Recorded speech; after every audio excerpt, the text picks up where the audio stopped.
Yo, what's going on, y'all? It's your boy All. Listen to BSMNT TALK himself, and this is where you stay focused and grounded. And the goal is always to leave people better off than when they came. You know what I'm saying? I'm sitting here with the champ, Jesse Hart, Philadelphia native.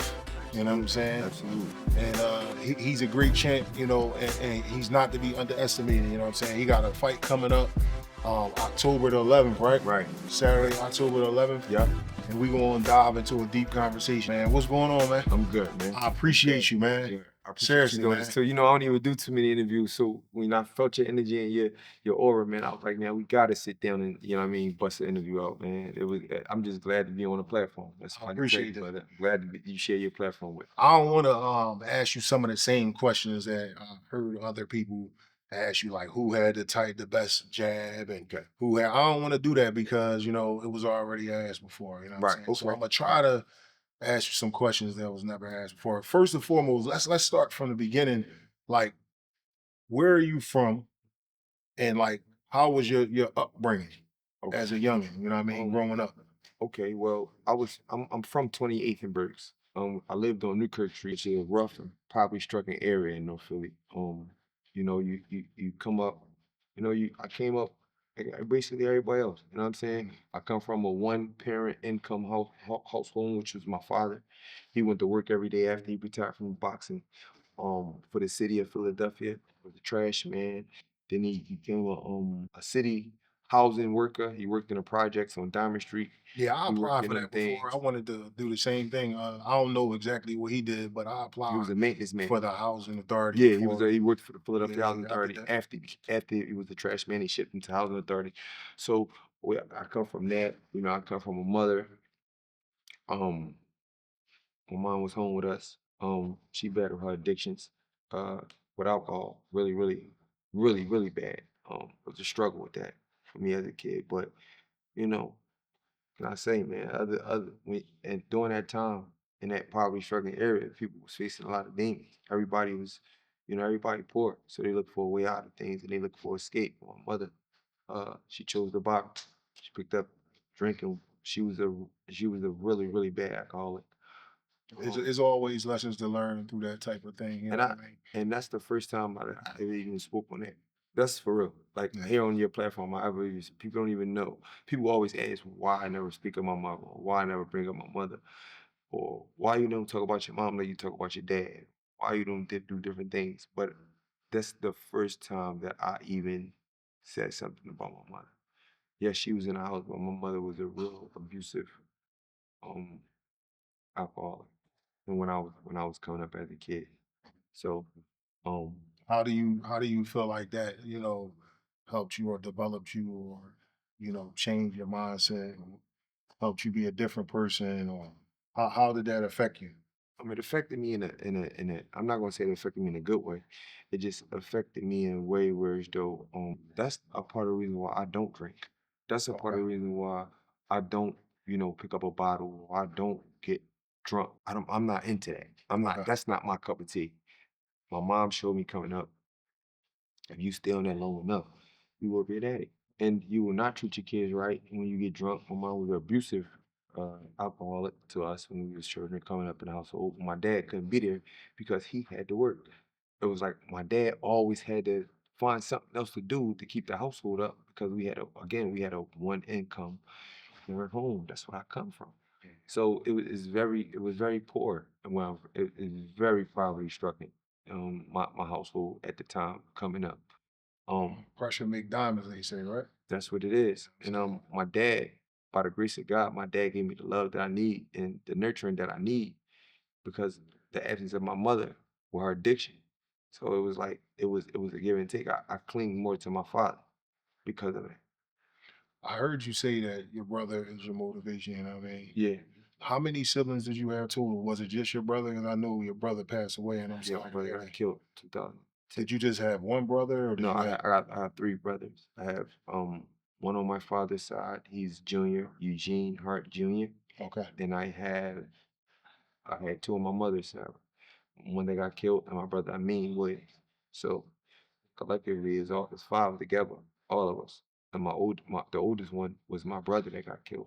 But one of them was my sister, which is my father's daughter, Sonia. Um, that was the oldest on my dad's side. My mom's side was my oldest brother. He was a part of your motivation, and explain to me how he was your motivation. Like, what were some of the things he would do He would come in the house and he would see me boxing. He was like, man, all that's won't pay off. You keep saying, man, you don't want to do this and you don't want to go to the gym. Every time I come in here, you complain. He said, "It's a plan." He said, "Your dad know he has a plan for you. You gotta follow the plan. It's a bigger goal. You bigger than going outside and hanging with your friends. You bigger than that. You bigger than going basketball ain't your thing. Basketball was mine. Basketball was our means. Basketball ain't your thing. Boxing you. That's you. That's who you is. Be who you is. Don't look at us. I want to follow y'all for. Be who you are. Your dad put you on that line in that kitchen. Your dad take you to Joe Frazier's gym. Your dad take you to the gym. You have to be who you are and do what works for you. And I think that's what changed my outlook on things. Like when everybody was in the schoolyard, because we had the schoolyard across the street that we lived from, Gideon, my elementary school. They used to the schoolyard when everybody so always play ball, show off their little moves and like, yo, who's going to You can play ball? No, I'm not even going. I'm not even going. I'm not even going to sit there and Oh, pump it. But the reality is though, I made my high school team. I made my high school team because I was determined. One of my brothers, Chip, you know what I mean? That's my dad's son. He used to come around and he was like, man, you should try for basketball. I'm like, bro, you know what daddy said? If I try to play basketball, my dad threatened me. We gonna break my legs. Because he found out I was trying out and I was going. And I was going to every practice before I can come home. So I get to the gym and he'd be like, yo, why you so tired every time you come in the gym now? I know you ain't mess with no girls. I know you not. He wanted you to stick to the He plan. was like, in my mind, I was like, yo, I'm doing suicide. I was so scared to tell my dad, like, hey man, I know. He said, when he found out I was playing, I made the team and I was practicing the team. He said, look, if you continue to keep playing basketball after all the work that I've put in throughout the years with this boxing thing, I'm gonna break your legs. You're not gonna be able to play. And my dad was something serious, so I believed him. He said, we're not gonna switch from what we're doing now. You're set up to go to the Olympics. I set you up, I'll admit you, everything is set up. Now, you in high school, you're in 11th grade, we're not gonna do this. You okay, you athletic because of boxing. Boxing got you athletic. That's why you so coordinated. My thing got you don't deviate from the plan. And I took it in stride. So did your brother that passed away, did y'all have the same mom and dad? We had the same mother. Had the same mother. Yeah. So he lived in the house with you? Yes, he did. So that was like a tough moment for you, right? Devastating. I can imagine, you know what I'm saying? I think that was one of the hardest things. Other than that, like, tell me about another time that was super, super tough. You know what I mean? I don't want you to revisit that. You know what I mean? That's love that You know what I mean? got my mind off that. Tell me about another time that was tough and how you were able to overcome. Living in a poverty-stricken area, right? And it's a bunch of negative things going around you, such as dope dealing and this and that, this and that. And you want to be involved because if you don't make it enough in the house and enough time to eat, all the food is gone. I just told you we had 5 kids. And I had sisters. I had one older than me, one younger than me. My dad used to always say, we gotta let them eat first. There was some times where I didn't see my dad sometimes until 1 in the morning he didn't come in because he always trying to hustle to get money or always figuring out a way to try to get money. After he goes to work, you gotta figure out a way to bring him more. So my whole thing was seeing these dope dealers and seeing these guys come up and it's all around you. And it's never, everybody's quick to give you something, to move something. And for me to say to myself, I'm not doing it. Another guy I give a lot of credit to is a guy named Tahiz that's in the area. Another big brother. Like, this guy, right? This is a story I never told as well. I knew he had what I wanted. Yo, let me get, he used to say, yo, that ain't you. You boxing. Yo, wait, no. And I would be like, yo, you love me so much. And this guy would drive me to his grandmother's house. He took me in as his little brother. This is when my brother, incarcerated. And he took me under the wing. I was like, man, come on. He would just come get me. Yo, where you going at? I'm going to the gym. All right, I'm drop you off to the gym. All right, I'm talking about not in a way where he ever wanted something in return. Yeah. Like he never, to this day, like I always be trying to repay Heeks and what he did for me as coming up. And he always. People don't realize how, it's very important to have like people in the community that's willing to protect the people that can make it out. Right. You know what I'm saying? And Right. I feel like that's one of the things that's missing now. That is. You know what I mean? Young bulls ain't listening to the unks. They call them the unks on the Yeah. is because, they're supposed to protect the kids. All kids are supposed to be protected. All Yeah. the youth, all the young generations are supposed to be protected by the older and wiser guys. You know what I'm Absolutely. saying? But they all supposed to pay attention to the fact that, they can change the dynamics of their family. You know what I mean? You Absolutely. can change the trajectory of where your family, your generation, depending on how successful you are. You know what I'm saying? Look at a lot of these young athletes nowadays, man. Right. Out here and killing people when they could have had a whole scholarship. Right. You know what I'm saying? Right. A whole career Right. in front of them. So shout out to Naeem for Definitely. being that type of influence. Definitely. Positive. Bro. I influence. always say this. I think my life would have went differently, but if I would have got something and I would have started indulging in that type of lifestyle, because I'm already aggressive. Mhm. I'm already aggressive with other men. So it's like, yo, if you give me this, that's opening up a whole door for everything else. And he knew I had the heart, but he wanted me to channel that energy. Yo, you boxing, Jesse. What is you doing? And he would take me, and I'd be like, man, everybody in school, these were as Doc Carter's was popping, the black and green ones, right? I'm like, man, everybody in school, bro, as Doc Carter, the only one that's out there. He took me to Foot Locker and bought me the same sneaks and said, now what does it mean? And looked at me. He said, you got the sneaks now, what does it mean? You like everybody else? You're not like everybody else. I'm trying to get you to see outside the box. You're different, Jesse. You're a fighter. You're going to be a champion. You got to stick to boxing. And when he looked me in my eyes and he told me that, he said, man, this don't mean nothing. This don't mean nothing. You see how easy it was? I drove you here. We got these. Now what's the next move? And looked at me, and I was like, damn, I'm gonna go to school in the morning. It's gonna be like, he said, and then what? You know where they're gonna be at? He said, well, I'm gonna tell you like, honestly, them guys that's out here that's, messing around the street, them young boys that's selling weed and doing these different things, you're not like that. They ain't going, that's not, they can't see past that. He said, Jess, I oversee you. I want you to make it. He said, I want you to be great. I see it in you. Your dad taught you all that boxing things, bro. He said, I want to see you make it, Jess. That's my whole thing. Is your dad still here? Yeah, my dad's still here. He said, Jess, I want to see you make it, Jess. He said, man, you know how many ball players and all that got caught up out here and they got on drugs or they start selling drugs and they got addicted to selling drugs and addicted to the money and addicted to that life. He said, Jess, with you, bro, he said, and this would mess me up. He put me. I remember what car we was in. We was in his. He had plenty of different cars, but he had a Mercury Marauder we was in at the time. And he said, Jess, my dream is to live through you now. Like, cause he was tall. They said he could play ball real good. They said he was good in football. They said he was really good he could do it all.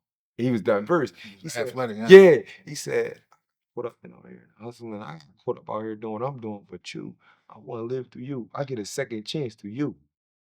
I said, damn. And I looked, and like, man, as long as I got breath in my body, you would never sell drugs. You would never do this. I'm glad that happened. And he taught me the value of family. Like, far as, I come from a family, but, things is happening in my home. I don't see it. And I don't see how important the value of family is. One time we had to go pick up some money. He got a phone call. He's like such and such $1,000. Come on, get the money, XYZ. And his twin's mother called him to get some Pampers. And I'm like, damn, we go. He said, look, nothing is more important than my family.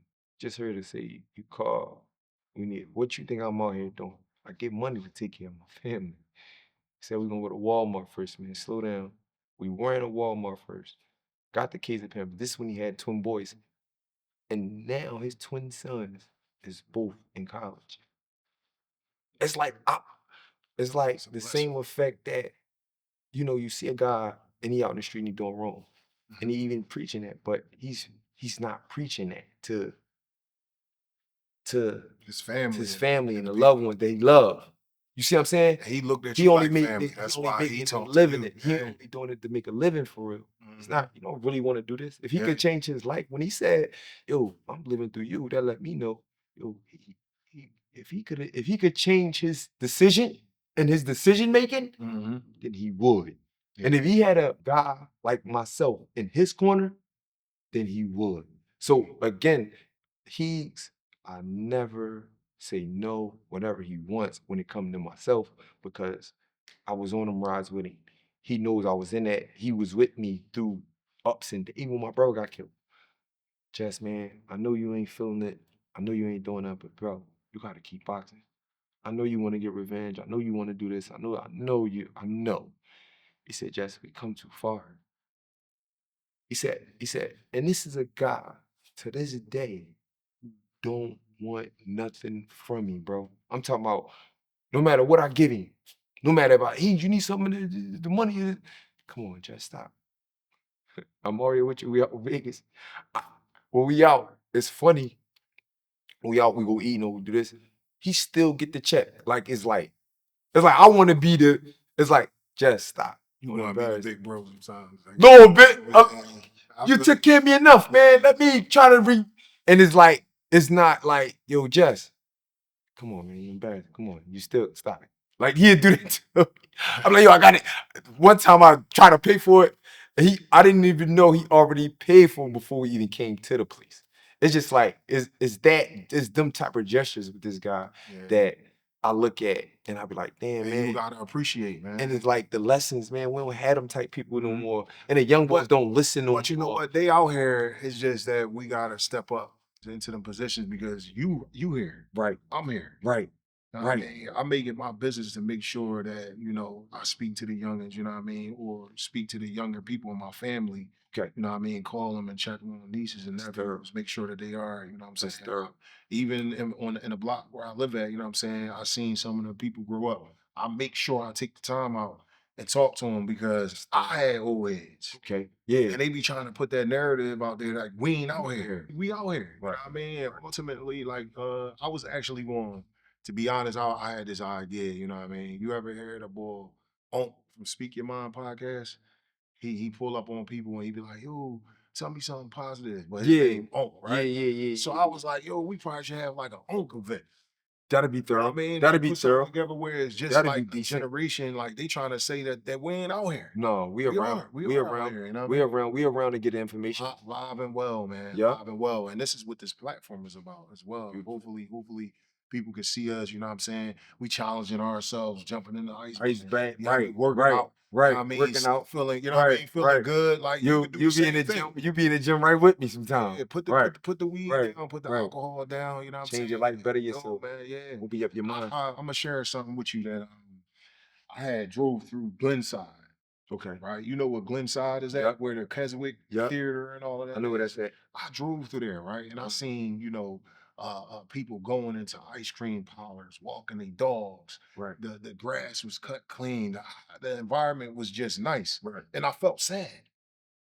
I really felt sad. Like I had to think, I reflected on like the fact that I'm about to drive back to my neighborhood, you know what I'm saying, where people just like randomly pull over, talk to their homie, open the door, put their bottle of juice on the ground. Now there's a bottle of juice in the middle of the street when you walking by. They throw trash out. We gotta stop doing stuff like that. You know what I mean? I know I switched the topic, but it's like we're here for that. We're here for, you know, these conversations. When I got my son with me, conversations with the young boys. So whenever you get the opportunity, you still got tapped in with the people in your community, tapped in with the youngest. You gotta share something positive on them and let them know, give them hope. Absolutely. You know what I mean? Like what was his name? He was giving you hope, bro. He really He did. was making sure you That's straight. I think that's the main, and not to even switch up the topic. I think that's the main thing he gave me, bro. Like he let me see that don't get locked into this environment that you're in. It's more out there. Yo, Jess, the world is so much bigger. If you open up your eyes, if you just see what I see. And How far did you travel since being a boxer? Like how, bro, tell me where you've been over the world. You know what I mean? took me to Russia. How many people say they went to Russia? Me to Azerbaijan. I never even heard of that. Azerbaijan is with the heard of World that before, Championships. Azerbaijan? You never heard of Azerbaijan? Yeah, so that boxing took me to the Olympic Training Center to see how Michael Phelps and them trained, to see that whole thing. I was part of the 2012 Olympic type team. So when those things transpire and I'm at the Olympic Training Center and I'm training with all these different athletes, I mean, you think you see some women now, but you see some of the most beautiful women. I'm talking about in shape, volleyball girls. They was the most beautiful women I think I've, and that's no shade to Remember we nobody. jumped on the live together. Yeah, Yeah, we ain't gonna talk about it. Oh but yeah, That was but no, But when they you was go to beautiful, huh? I'm talking about in shape, built, and their mind was like, you could see the clarity. I don't know the aura that these volleyball girls had. Like, it was like when you go to their practices or you see them running on the campus and you seeing these different things. Like, Is it safe to say Jesse Freakball Hart?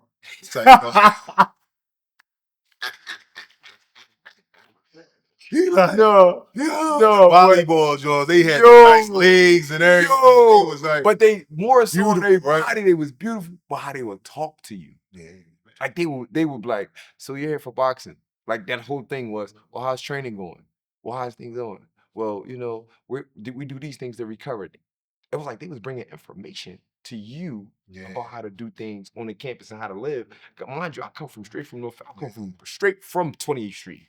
I've come straight off the corner, and then you put me in this environment with all these different people. I'm talking about Women with different weightlifters, upbringing and structure. women's with different structures. Their whole life they played tennis, but they come from a healthy background where they don't come from poverty. Their dad or their mother had money enough to put them in proper gymnastics. She's been a gymnast since she was 5 years of age. She's been doing black flips. She could do this many this.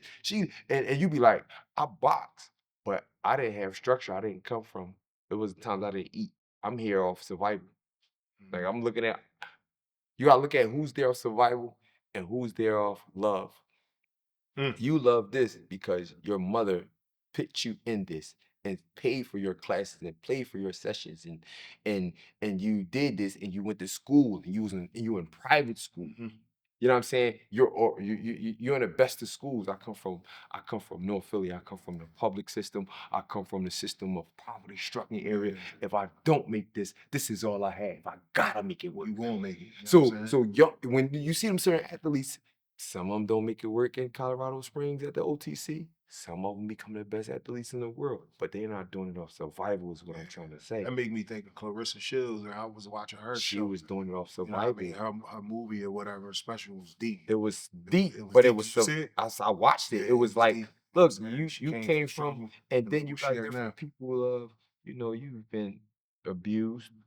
Clarissa, you got that you fighting off. You coming from a real poverty-stricken home. Is all them people in that house like that. You got your sisters, you got this one, you got that one.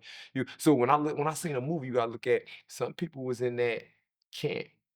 Some people was in where I was at. Some of us was fighting on survival. Like we have to make this work. This is all we have. And some people was there off. If she don't, she's gonna go to Stanford. She's gonna go to Harvard, be a lawyer. She could say she did this though. She could say she had this experience. But certain people was raised off. We had to do this. Is survival. If we gotta make this work. If we don't have no other options. And the genius thing I did, and there's a cliche with Jay-Z, at the end, I didn't give up. I never gave up because again, I had the people around me pushing me. You know what I'm saying? In my neighborhood. And I go back to the hood, come from Colorado Springs. And they'd be like, damn, my outlook changed. Like this whole job. Traveling to make your outlook change. Just like I said, when I was in Glenside, it made me look at. It's not that I've never been to Glenside, but I was just there, and it just made me look at life. I'm like, yo. And you go back to the hood, it's glass, it's this, it's that, it's this. The people don't even talk to you. They talk to you so different when you're in them different environments. The hospitality is different. Hospitality and how they minds is shaped and molded. Mhm. Like everything is about I want to be the best. Yeah. Like when you go to the OTC, the Olympic Training Center, bro, where all the best athletes in the world come from. Floyd Mayweather was there. Everybody who made the Olympic team was there. David Reed, this one, that one. And you around that area, food is much different. I'm talking about the food is fresh every time in the cafeteria. It's different. That you getting the proper nutrients you need instead of I'm going to pop you so for a cheesesteak. You gotta make weight. What is you doing? And I used to be like, when I got out there, the funniest thing is when I first got out to Colorado Springs, I said, ain't no poppy stores around here where I get the cheesesteak from. Four Wayne shrimp. They looked at me like, yeah, like I see out there like a shrimp fry, a rice platter, man, 3 wings. And they looked at me and said, like I'm serious. This what the girl who was a gymnast said. She said, "You put that slum in your body, and you expect to perform at your event." I said, "Yeah, I've been doing it all my life." She said, "And now that you've here, you know you don't have to eat that, right?"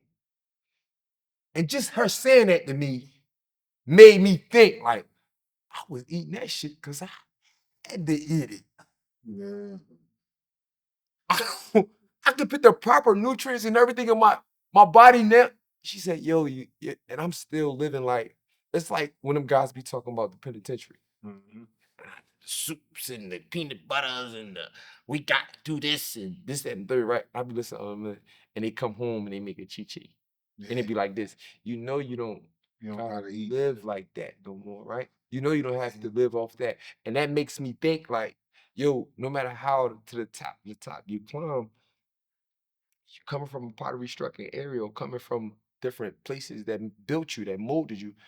Once you reach to a certain level, you don't gotta do that anymore. Yeah. Like my You coach, gotta change. You gotta change the people you around. everything. Well, that makes a big That's the difference. big difference too, because they gonna make you think outside the box. Outside the box. You only gonna go as far as the room that you in.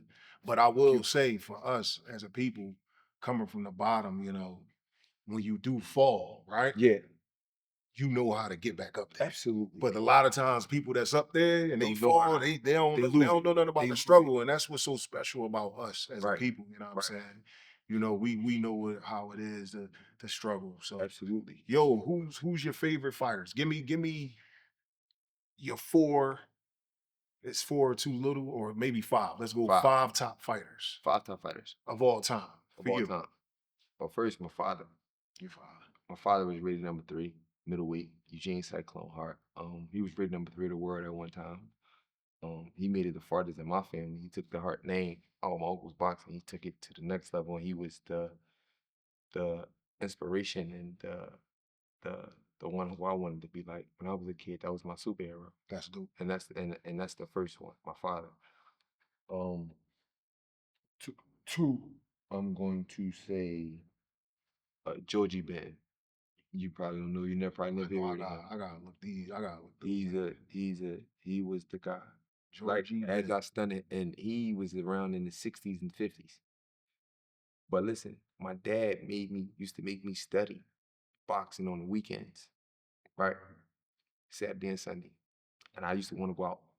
Mind you, what every kid want to do. Either we up on a PlayStation or we outside with our friends. Or we watching. I remember what it was. I used to watch. Remember how the WWF was called WWF, and they used to have the reruns with Jim Ross and different things. They used to come on Saturdays. Yeah. If you couldn't watch Monday Night Raw, they used to give you a replay of what happened on Saturdays. That the recap. And I used to sit on Saturdays, and I used to always watch that. My dad caught on. Said, yo, if you can watch this, he will call it bullshit. If you can watch this, you can be watching something for real that makes you a better fighter. And ever since then, he used to put on old school fighters. I knew all who old school fighters was before I knew who fighters of the '90s was and fighters of the 2000s were. That's the people. I used to be like, did y'all see Bob Foster? Did y'all see again Georgie Benton? Did y'all see? People used to be like, yo, just it's 2000, that shit old. I used to be black and white. And I used to be like, man, my dad made me watch this fight. Yo, did y'all see Ron Lyle and George Foreman? Did y'all see this one? And and I think those fights, right? You know, Sandy Sandler, Willie Pep, these different fighters. Yeah, I ain't never heard of those. Yeah, Sandy Sandler, Willie So Pep. they in your other five? fight. No, I'm just saying these guys that I will come up. People don't even know I'm talking about. But my dad, back and look Georgie Benton, again, Bob Foster. I'm going to say Bob Foster. I have to say, give me David Reed. David Reed. American Dream. I go back and do my homework. He was a 1996 Olympic gold medalist.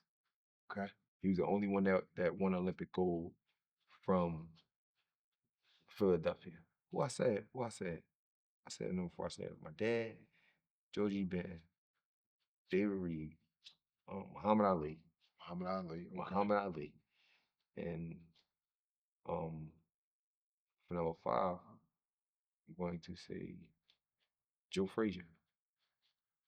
Let me ask you another question. Yeah.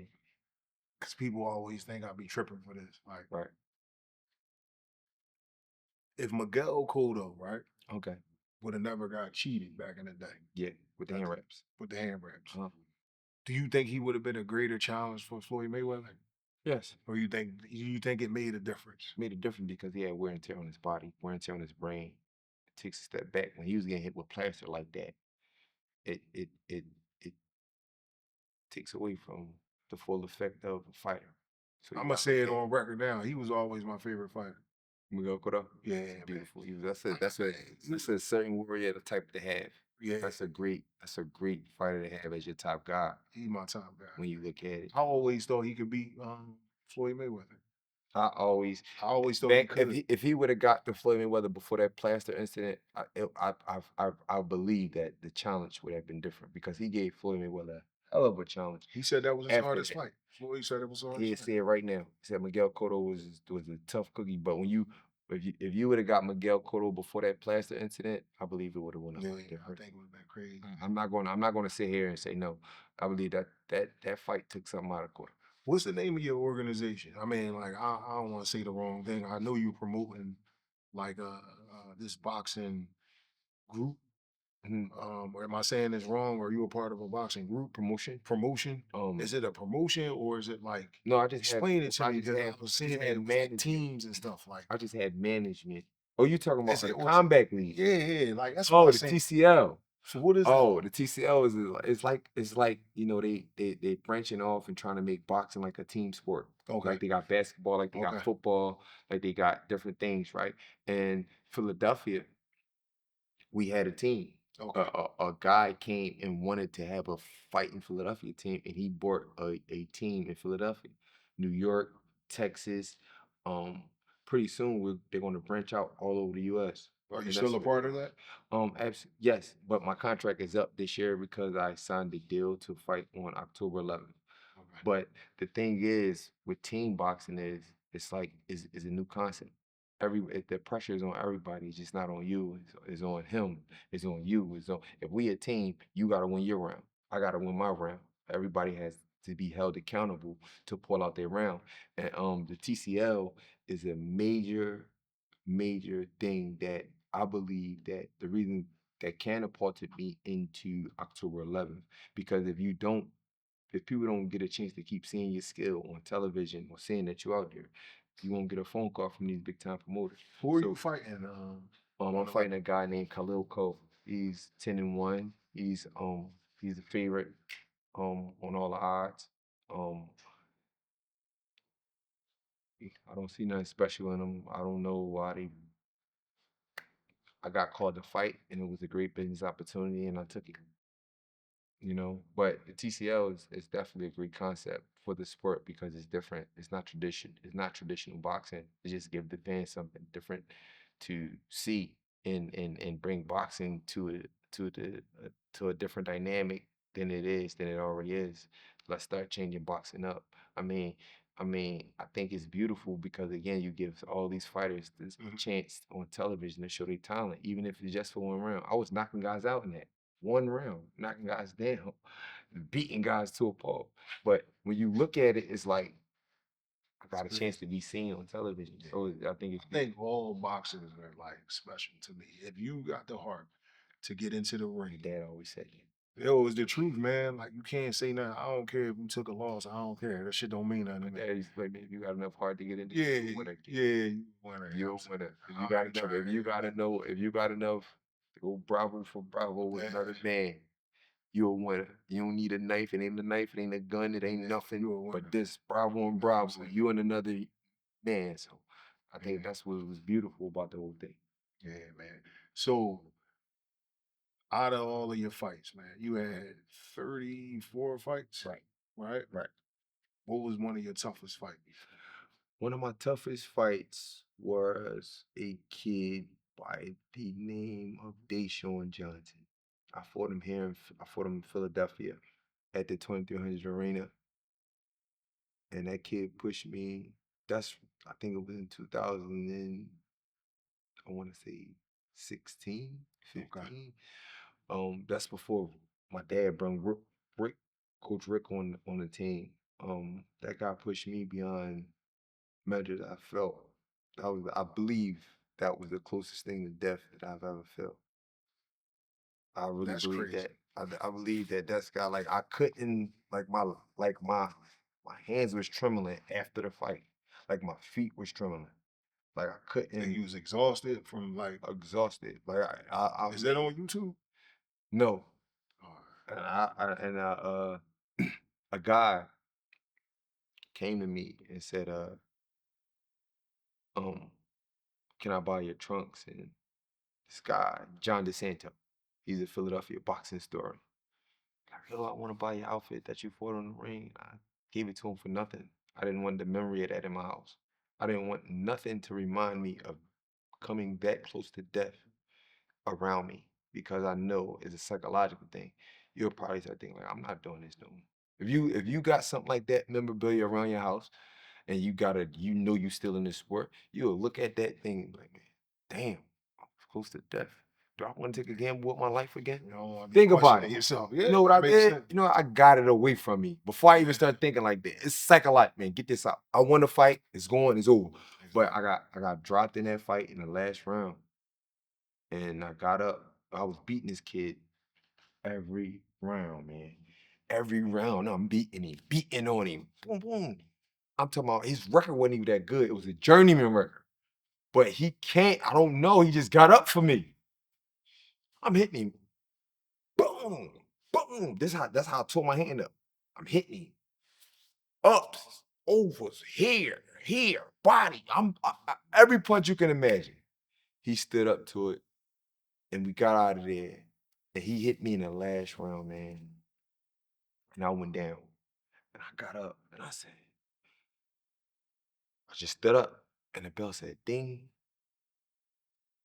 And I remember me saying, yo, I remember my dad being proud of me. I think that was the most satisfying moment in my pro career because he said, man, you got guts. He looked at me and I said, after all these fights I fought, after all the knockouts I done got, after all the people I had knocked out, and I would used to just be wanting that from my dad. You know that? Like to say I'm good. To get his respect that night, I think that was the accomplishment I was looking for. Yeah. Like when he said, man, you got it. He said, you got it. You got some nuts on you, kid. And he hugged me and he said, I love you. Come here.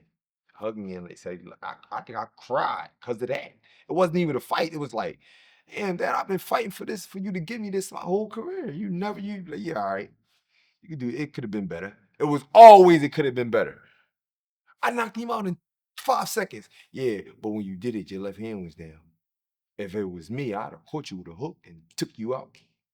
Damn, I knocked him out in 5 seconds. We're not talking about this. We're talking about me right now. And so I think that was the tough love. But when he knew I was fighting, that was a fight. He knew. He said, "Oh yeah, my boy got it." My boy got it. What's up? And I think that was the hardest fight, but that was the most satisfying fight to me throughout my career. Yo, like promote the fight, man. Promote the fight, man. October 11th, West Fargo Center. Who's on the list? Right. Jaron boots Ennis. It's headlining the card. It's only right. You know, he was a world champion at 147 pounds. Now he looking to dominate the 154-pound division. You got myself. You already know what I come to do. Y'all know what I come to do. I call myself the Demolition Man. And that's what we coming to do October 11th. We come and dominate in incredible fashion. You know what I'm saying? Ain't gonna be no playing around. Ain't gonna be no, oh, this, that, third. Just ain't gonna be none of that. I'm making sure my body is injury free. Because we're in a recovery center right now. We're not playing no games October 11th. October 11th, you're going to see me knock Khalil Coe out. That's what I'm pushing for, and that's how I think the fight is going to end. You have your up-and-coming Philadelphia boxing talent on it. You know what I'm saying? Dennis Thompson, who's trained by Pooh. Ennis, you have some more local guys on the undercard.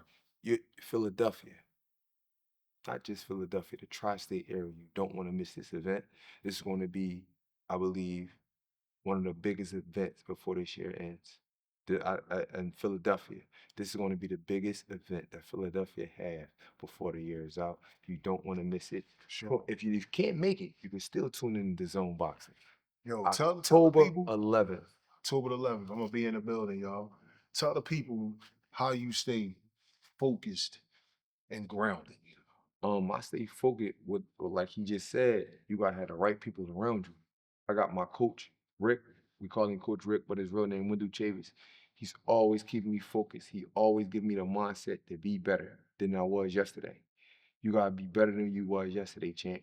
Always have a positive mindset. Always feel fresh to get up and do what I do every day. Now, if you don't have a positive person pushing you in your training camp and motivating you, like my coach Rick motivates me and pushes me, then you're doing something wrong. You gotta have them people around you. You just said that. You just said mindset is everything. It's everything.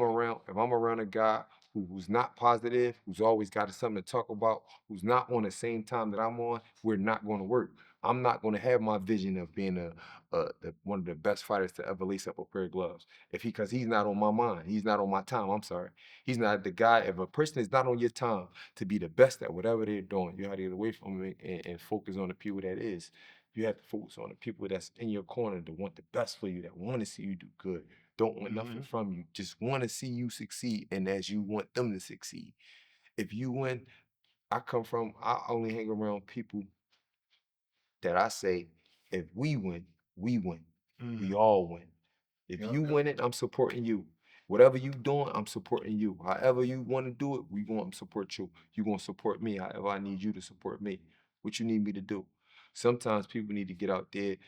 I may need you to sell some tickets, or I may need you to drop off some tickets, or I may need you to, I may need you to promote my t-shirts, or I may need you to, I'm sponsored by Nike, but if Nike send me a package of stuff and I want you to, or sell it, or however makes you do, or however, whatever your position is in my corner. Play your part.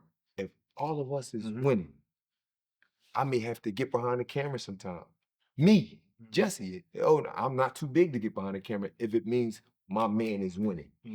I said this on my last interview. And it's something I always say. Every entity of anything, you know what I mean, plays an important part. Let's use a vehicle for example. The windshield wipers is very, very important when it rains. But when it's not raining, nobody paid them motherfuckers no attention. You know what I'm saying? So your team and the people that you have around you is very, very important, and everybody got to play a part. And it just go like that. You heard it from the Demolition Man himself, Mr. Jesse Go. I mean, listen, stay focused, stay grounded. Basement Talk. I really appreciate you, man. All love. For sure. That was a good joint. That was a good joint.